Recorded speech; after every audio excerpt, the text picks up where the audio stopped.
ಸಾಧನೆಗಳ ಸರ್ದಾರ ಎಂದೇ ಬಿಂಬಿಸಲ್ಪಡುವ ಮುದ್ದೇಬಿಹಾಳ್ ತಾಲೂಕಿನ ಬಸವ ಇಂಟರ್ನ್ಯಾಷನಲ್ ಸಿಬಿಎಸ್ಇ ಶಾಲೆಯ ಮಡಿಲಿಗೆ ಈಗ ಮತ್ತೊಂದು ಸಾಧನೆ ಗರಿ ಬಂದು ಒದಗಿದೆ.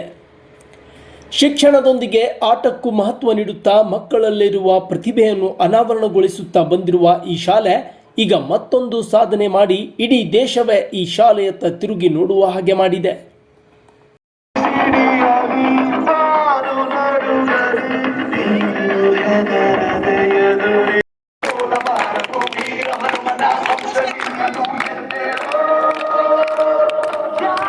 ಹೌದು, ಇತ್ತೀಚೆಗೆ ನಮ್ಮ ನೆರೆ ರಾಜ್ಯ ಗೋವಾದಲ್ಲಿ ಯೂತ್ ಗೇಮ್ಸ್ ಕೌನ್ಸಿಲ್ ಇಂಡಿಯಾ ಹಮ್ಮಿಕೊಂಡಿದ್ದ 5ನೇ ರಾಷ್ಟ್ರೀಯ ಮಟ್ಟದ ಕ್ರೀಡಾಕೂಟದಲ್ಲಿ ಈ ಶಾಲೆಯ ಮಕ್ಕಳು ಕಬಡ್ಡಿ ಹಾಗೂ ಅಥ್ಲೆಟಿಕ್ಸ್ ವಿಭಾಗದಲ್ಲಿ ಪ್ರಥಮ ಸ್ಥಾನವನ್ನು ಪಡೆದು ನಾವು ಆಟಕ್ಕೂ ಸೈ ಪಾಠಕ್ಕೂ ಸೈ ಎಂಬುದನ್ನು ಮತ್ತೊಮ್ಮೆ ಸಾಬೀತುಪಡಿಸಿದ್ದಾರೆ.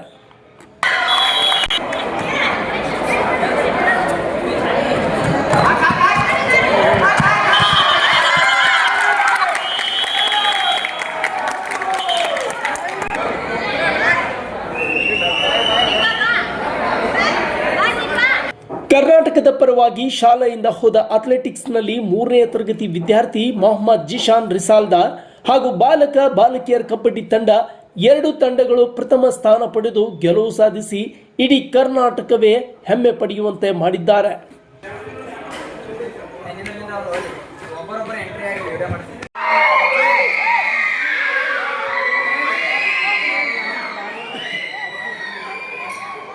ಬಾಲಕ ವಿಭಾಗದ ವಿದ್ಯಾರ್ಥಿ ಉಮೇರ್ ಡವಳ್ಗಿ ಕ್ಯಾಪ್ಟನ್ ನೇತೃತ್ವದ ಕಬಡ್ಡಿ ತಂಡ ಗೋವಾ, ತೆಲಂಗಾಣ ಹಾಗೂ ಫೈನಲ್ನಲ್ಲಿ ತಮಿಳುನಾಡು ತಂಡದೊಂದಿಗೆ ಜಯ ಸಾಧಿಸಿ ಗೋಲ್ಡ್ ಮೆಡಲ್ ರೂಪದಲ್ಲಿ ಕಬಡ್ಡಿ ತಂಡ ವಿಜಯದ ಮಾಲೆ ಧರಿಸಿಕೊಂಡಿತು. ಇನ್ನು ಬಾಲಕಿಯರ ಕಬಡ್ಡಿ ತಂಡ ಕೂಡ ಜಯ ಸಾಧಿಸಿ ಗೋಲ್ಡ್ ಮೆಡಲ್ ಪಡೆದು ಶಾಲೆಯ ಕೀರ್ತಿಯನ್ನು ಹೆಚ್ಚಿಸಿತು.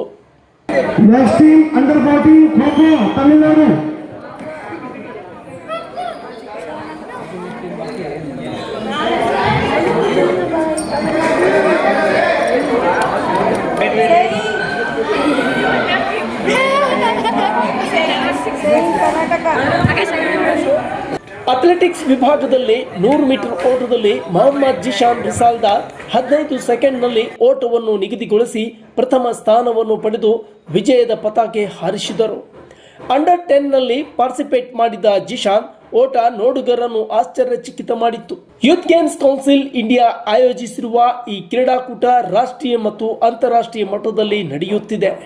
ಗೋವಾದ ಮಾಪ್ಸಾದಲ್ಲಿ ಪೆಂಟಮ್ ಸ್ಟೇಡಿಯಂನಲ್ಲಿ ಹಮ್ಮಿಕೊಂಡಿದ್ದ ರಾಷ್ಟ್ರೀಯ ಮಟ್ಟದ ಕ್ರೀಡಾಕೂಟ ಈಗ ಮುಂದೆ ನೇಪಾಳದಲ್ಲಿ ಅಂತಾರಾಷ್ಟ್ರೀಯ ಮಟ್ಟದ ಕ್ರೀಡಾಕೂಟಗಳು ಜರುಗಲಿವೆ.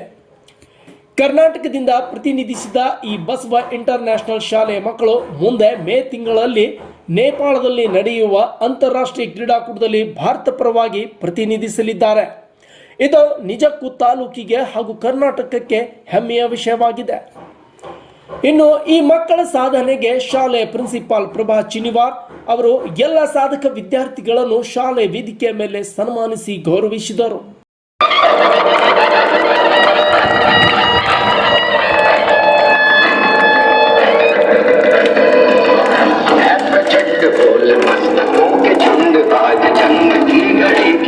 ಒಂದು ಸ್ವಲ್ಪ ಇವ್ರಿಗೆ ಎಕ್ಸ್ಟ್ರಾ ಟ್ರೈನಿಂಗ್ ಸರ್ ಕೊಡಬೇಕು, ಮತ್ತೆ ಇವ್ರ ಪ್ರಾಕ್ಟೀಸ್ ನಿರಂತರ ಇರಬೇಕು. ಯಾವತ್ತೋ ಒಂದಿನ ನನಗೆ 1 ತಿಂಗಳು ಐತಿ ಅದಷ್ಟೇ ಮಾಡಿದ್ರೆ ನಡೆಯೋದಿಲ್ಲ. ಇದು ಹೆಂಗಂತಂದ್ರೆ ಈಗ ಒಂದು 4 ತಿಂಗಳು ಐತಿ ಅಂತಂದ್ರೆ 4 ತಿಂಗಳ ಪ್ರತಿದಿನ 1 ತಾಸು ನಾವು ಇದಕ್ಕೆ ಇಡಬೇಕು.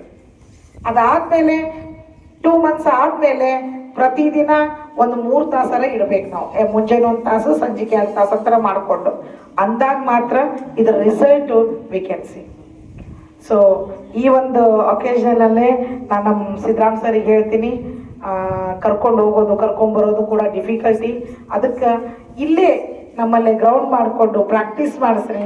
ಇವ್ರಿಗೆ ಅಟ್ಲೀಸ್ಟ್ ಎಕ್ಸಾಮ್ ಟೈಮ್ನಾಗ ಇದ್ರೂ ಕೂಡ 1 ಅವರ್ ಅದ ನೀವು ಇದಕ್ಕೆ ಒಂದು ಇಂಪಾರ್ಟೆನ್ಸ್ ಕೊಡಬೇಕು. ಅದ್ರ ಜೊತೆಗೆ 1 ಅವರ್ ಸಾಯಂಕಾಲ ಮಾಡಲಿ ಬೆಳಿಗ್ಗೆ ಮಾಡಲಿ. ಬೆಳಿಗ್ಗೆ ಆಗಲ್ಲ ಅಂತಂದ್ರೆ ಸಾಯಂಕಾಲ ಮಾಡ್ಬೋದು. ಹೆಂಗಿದ್ರು ನಮ್ಮ ಆಕ್ಟಿವಿಟಿ ಟೈಮಲ್ಲಿ ನಮ್ಗೆ ಕಬಡ್ಡಿಗಂತೆ 3 ದಿನ ಇರುತ್ತೆ. ಇದನ್ನೇನು ಮಾಡಲಿ ಎಕ್ಸ್ಟೆಂಡ್ ಮಾಡಿಕೊಂಡು ಈ ಮಕ್ಕಳಿಗೆ ಮಾತ್ರ 5 ಡೇಸ್ ಮಾಡಿಕೊಂಡು ಅದನ್ನು ಮಾಡ್ಬೋದು. ಒಂದು ಆಪ್ಷನ್ನು ಇದು.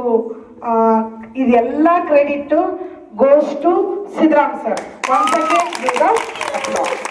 ಒಂದು ಈ ವಿದ್ಯಾರ್ಥಿಗಳ ಸಾಧನೆಗೆ ನಗರದ ಜನತೆ ಹರ್ಷ ವ್ಯಕ್ತಪಡಿಸಿದ್ದಾರೆ. ಅಂತಾರಾಷ್ಟ್ರೀಯ ಮಟ್ಟದಲ್ಲಿಯೂ ಜಯ ಸಾಧಿಸಿ ಕರ್ನಾಟಕದ ಕೀರ್ತಿ ಹೆಚ್ಚಿಸಲಿ ಎಂದು ಶುಭ ಹಾರೈಸಿದ್ದಾರೆ. ಮಾಧ್ಯಮ ಮಿತ್ರರು ಹಾಗೂ ಕರ್ನಾಟಕ ಮುಸ್ಲಿಂ ಕೌನ್ಸಿಲ್ ಹಾಗೂ ವಿವಿಧ ದಲಿತ ಪರ ಸಂಘಟನೆಗಳು ಜಿಶಾನ್ ಮತ್ತು ಕಬಡ್ಡಿ ತಂಡದ ಎಲ್ಲ ಆಟಗಾರರನ್ನು ಅಭಿನಂದಿಸಿದ್ದಾರೆ. ಈ ಒಂದು ಕ್ರೀಡಾಂಗಣದಲ್ಲಿ, ಈ ಶಾಲೆಯ ಒಂದು ಕ್ರೀಡಾಂಗಣದಲ್ಲಿ ಒಂದು ವಿಶೇಷ ಹಬ್ಬವನ್ನೇ ಕಂಡು ಬರ್ತಾ ಇದೆ ನನಗೆ.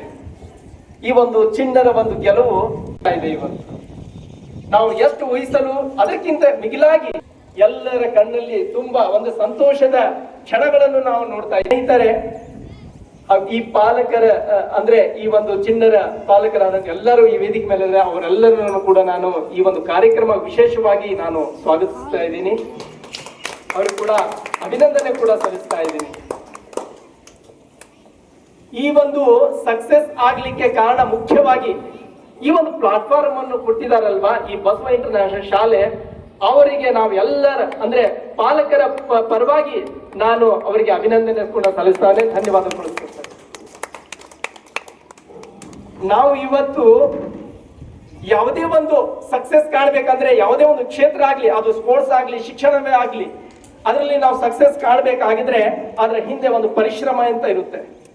ಆ ಪರಿಶ್ರಮಕ್ಕೆ ಈ ಒಂದು ಶಾಲಾ ಸಿಬ್ಬಂದಿ ವರ್ಗ, ಆಡಳಿತ ವರ್ಗ, ಎಲ್ಲರಿಗಿಂತ ಮಿಗಿಲಾಗಿ ಒಂದು ದಾರಿ ಮಾರ್ಗದಲ್ಲಿ ತೋರಿಸಿಕೊಟ್ಟಿರುವಂತಹ ಸಿದ್ದರಾಮ್ ಸರ್ ಏನ್ ದೈಹಿಕ ಶಿಕ್ಷಕರಾಗಿದ್ದಾರೆ ಈ ಶಾಲೆಗೆ, ಅವರಿಗೂ ಕೂಡ ನಾನು ತುಂಬಾ ಧನ್ಯವಾದಗಳನ್ನು ಸಲ್ಲಿಸ್ತಾ ಇದ್ದೀನಿ.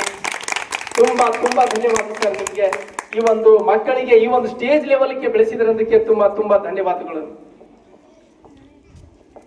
ಸ್ನೇಹಿತರೆ ಹಾಗೂ ನನ್ನ ಮುದ್ದು ಮಕ್ಕಳೇ, ನಾವು ಇವಾಗ ಗೋವಾ ರಾಜ್ಯದಲ್ಲಿ ಹಮ್ಮಿಕೊಂಡಿರುವಂತ ಯೂತ್ ಗೇಮ್ಸ್ ಕೌನ್ಸಿಲ್ ಇಂಡಿಯಾ ಏನಿದೆ, 5th ನ್ಯಾಷನಲ್ ಗೇಮ್ಸ್ ನಲ್ಲಿ ನಾವು ಇವತ್ತು ಈ ಮಕ್ಕಳು ಗೆದ್ದು ಬಂದಿದ್ದಾರೆ. ಅಲ್ಲಿ ವಾತಾವರಣ ನೋಡಿದ್ರೆ ತಮ್ಗೆಲ್ಲರಿಗೂ ಅರ್ಥವಾಗುತ್ತೆ ಯಾವ ರೀತಿ ಇತ್ತಂತು. ತೀವ್ರ ಕಾಂಪಿಟೇಟಿವ್, ಅಂದ್ರೆ ನ್ಯಾಷನಲ್ ಲೆವೆಲ್ ಅಂದ್ರೆ ಇಡೀ ದೇಶದ ಹಲವು ರಾಜ್ಯಗಳು ಅಲ್ಲಿ ಪಾರ್ಟಿಸಿಪೇಟ್ ಮಾಡ್ತಾ ಇದ್ದಾರೆ. ತಮಿಳುನಾಡು ಆಗ್ಲಿ, ಚೆನ್ನೈ ಆಗ್ಲಿ, ಜೊತೆಗೆ ಆಂಧ್ರ ಪ್ರದೇಶ ಆಗ್ಲಿ, ಹೀಗೆ ಹಲವು ರಾಜ್ಯದ ಮಕ್ಕಳು ಅಲ್ಲೇ ಕಬಡ್ಡಿ ಆಗ್ಲಿ, ಅಥ್ಲೆಟಿಕ್ಸ್ ನಲ್ಲಿ ಆಗ್ಲಿ, ಇಂಡೋರ್ ಔಟ್ಡೋರ್ ಎಲ್ಲ ರೀತಿಯ ಗೇಮ್ಸ್ ಗಳಲ್ಲಿ ಅವರು ಪಾರ್ಟಿಸಿಪೇಟ್ ಮಾಡಿದ್ರು. ಆದ್ರೆ ಬಸವಣ್ಣನ ಶಾಲೆಯ ಮಕ್ಕಳು ಯಾವತ್ತಿಗೂ ಕಡಿಮೆ ಇಲ್ಲ ಎಂಬುದನ್ನು ಮತ್ತೆ ತೋರಿಸಿಕೊಟ್ಟರು. ಅಂದ್ರೆ ಕಬಡ್ಡಿ ಕ್ಷೇತ್ರದಲ್ಲಿ ಬಾಲಕರಿ ಅವ್ರ ಪರ್ಫಾರ್ಮೆನ್ಸ್ ನೋಡಿದ್ರೆ, ಇವಾಗ ನಮ್ಮ ಮೇಡಮ್ ಅವರು ಹೇಳಿದ್ರು ಯಾವ ರೀತಿ ಆಡಿದ್ರೆ ಅಂದ್ರೆ ಅದು ನಿಜಕ್ಕೂ ಊಹಿಸಲಿಕ್ಕೂ ಸಾಧ್ಯವಿಲ್ಲ. ಆ ರೀತಿ ಅಮೌಂಟ್ ಅಂದ್ರೆ ಸ್ಪ್ರಿಟ್ ಆ ತರ ಇದೆ ಈ ಮಕ್ಕಳಲ್ಲಿ. ಇದೇ ಸಂದರ್ಭದಲ್ಲಿ ವಿದ್ಯಾರ್ಥಿಗಳಿಗೆ ಪ್ರೋತ್ಸಾಹ ನೀಡಿದ ಬಸವ ಇಂಟರ್ನ್ಯಾಷನಲ್ ಶಾಲೆ ಪ್ರಿನ್ಸಿಪಾಲ್ ಪ್ರಭಾ ಚಿನ್ವಾರ್ ಹಾಗೂ ಚೇರ್ಮನ್ ರಾದ ಶಿವಕುಮಾರ್ ಹಲ್ಲಾಪುರ್ ಮತ್ತು ಸಿಬ್ಬಂದಿ ವರ್ಗ ಮತ್ತು ದೈಹಿಕ ಶಿಕ್ಷಕರು ಹಾಗೂ ಕೋಚರ್ ಆದ ಸಿದ್ದರಾಮ್ ಲಕ್ಷ್ಮಣ್ ಭಜಂತ್ರಿ ಸರ್ ಅವರಿಗೆ ಸಾರ್ವಜನಿಕರು, ವಿದ್ಯಾರ್ಥಿಗಳ ಕುಟುಂಬಸ್ಥರು, ಸಂಬಂಧಿಕರು ಅಭಿನಂದನೆ ಸಲ್ಲಿಸಿದ್ದಾರೆ. ಅವ್ರು ಬಹಳ ಕಷ್ಟಪಟ್ಟು ಆಡಿದ್ರು. ರಿಯಲಿ ನಂಗೆ ಧ್ವನಿನೇ ಬರ್ತಿಲ್ಲ ಅವ್ರ ಜೊತೆ ಚೀರ್ಚೀರಿ. ಬಹಳ ಕಷ್ಟಪಟ್ರು ನಮ್ಮ ಹುಡುಗರು. ಅಲ್ಲಿ ಅವ್ರ ಎಫರ್ಟ್, ಅವ್ರ ವರ್ಕ್ ನೋಡ್ಬೇಕಾಗೈತ್ರಿ. ಇನ್ನೊಂದು ಗೊತ್ತನ್ರಿ, ನಮ್ಮ ಹುಡುಗಿಯರ ರೂಮ್ ಅಲ್ಲಿ ಪ್ರಾಕ್ಟೀಸ್ ಮಾಡಿದ್ರು ಕಬಡ್ಡಿನ ಲಾಡ್ಜ್ ಅಲ್ಲಿ. ಅದಕ್ಕೆ ಖುಷಿ ಆಗ್ತಿತ್ತು. ಪ್ರಿಯಾಂಕಾ ಮೇಡಮ್ ಅವ್ರ ಜೊತೆ ರೂಮ್ ಅಲ್ಲಿ ಕಬಡ್ಡಿ ಪ್ರಾಕ್ಟೀಸ್ ಮಾಡ್ತಿದ್ರು. ಆಮೇಲೆ ತುಂಬಾ ಸ್ಕೂಲ್ಸ್ ಬಂದಿದ್ವು ರೀ, ಕರ್ನಾಟಕದಿಂದ ತುಂಬಾ ಸ್ಕೂಲ್ ರಿಪ್ರೆಸೆಂಟ್ ಮಾಡಿದ್ರು. ಒನ್ ಆಫ್ ಮುದ್ದೇಬೇಳದಲ್ಲಿ ಅಭ್ಯುದಯ ಸ್ಕೂಲ್ದವರು ಬಂದಿದ್ರು ರನ್ನಿಂಗ್ ಅಲ್ಲಿ. ಅದರಲ್ಲಿ ನಮ್ ಚಾಂಪ್ ವಿನ್ ಆದ. ಅವ್ರು actually they last the game. ನಮ್ ಚಾಂಪ್ ಎಷ್ಟು ಸರ್ ಬಂದು ಹೇಳಿದ್ರು, ಮೇಡಮ್ ಎಷ್ಟು ಡಿಸ್ಟೆನ್ಸ್ ಅಷ್ಟು ಡಿಸ್ಟೆನ್ಸ್ ನ ಬಹಳ ಲೆಸ್ ಟೈಮ್ ಅಲ್ಲಿ ಕವರ್ ಮಾಡ್ಯಾನ್ರಿ ಅಂದಾಗ ಎಷ್ಟು ಖುಷಿ ಆಯ್ತು ಗೊತ್ತೇನ್ರಿ. ಅವ ಒಂದು ಪಾಸಿಟಿವ್ ವೈಬ್ರೇಷನ್ಸ್ ಅಲ್ಲಿ ತಗೊಂಬಂದ ನಮ್ಮ ಹುಡುಗರಿಗೆ.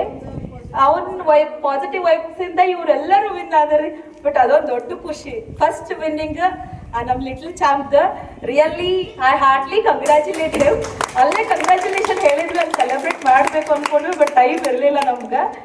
ಇನ್ನು ಈ ಕ್ರೀಡಾಕೂಟದಲ್ಲಿ ಭಾಗವಹಿಸಲು ಪ್ರೋತ್ಸಾಹಿಸಿದ ಪೋಷಕರಿಗೆ ಹಾಗೂ ಗೋವಾಗೆ ತೆರಳಲು ಸಹಾಯ ಮಾಡಿದ ಪುರಸಭೆ ಸದಸ್ಯ ರಿಯಾಜ್ ಡೌಳ್ಗಿ, ಭೀಮಪ್ಪ ಬಿರಾದಾರ್, ಆನಂದ್ ಗಸ್ತಿಗಾರ್, ರಾಚಯ್ಯ ಮಠ್, ಶಿವಾನಂದ್ ಹೊಸಮನಿ, ದೊಡ್ಡನಗೌಡ ಪಾಟೀಲ್, ಈರಣ್ಣ ಬಿದರಕುಂದಿ, ಬಸಲಿಂಗಪ್ಪ ಹೂಗಾರ್, ಪ್ರಜ್ವಲ್ ಹೂಗಾರ್, ಈರಣ್ಣ ಲಿಂಗದಳ್ಳಿ, ಮಲ್ಲೇಶ್ ಕೆಸಾಪುರ್, ಪಾಂಡು ಮುಳ್ಳೂರ್, ಶರಣಬಸಪ್ಪ ಗಂಗನಗೌಡರ್, ವೀರಯ್ಯ ಹಸನಪುರ್, ನಾಗರಾಜ್ ಹಾಗೂ ಶಿವಾನಂದ್ ಹೊಸಮನಿ ಇವರನ್ನು ಶಾಲೆ ಪ್ರಿನ್ಸಿಪಾಲ್ ಪ್ರಭಾ ಚಿನ್ವಾರ್ ಹಾಗೂ ಆಡಳಿತ ಮಂಡಳಿ ಮತ್ತು ಸಿಬ್ಬಂದಿ ವರ್ಗ ಧನ್ಯವಾದಗಳು ತಿಳಿಸಿದೆ.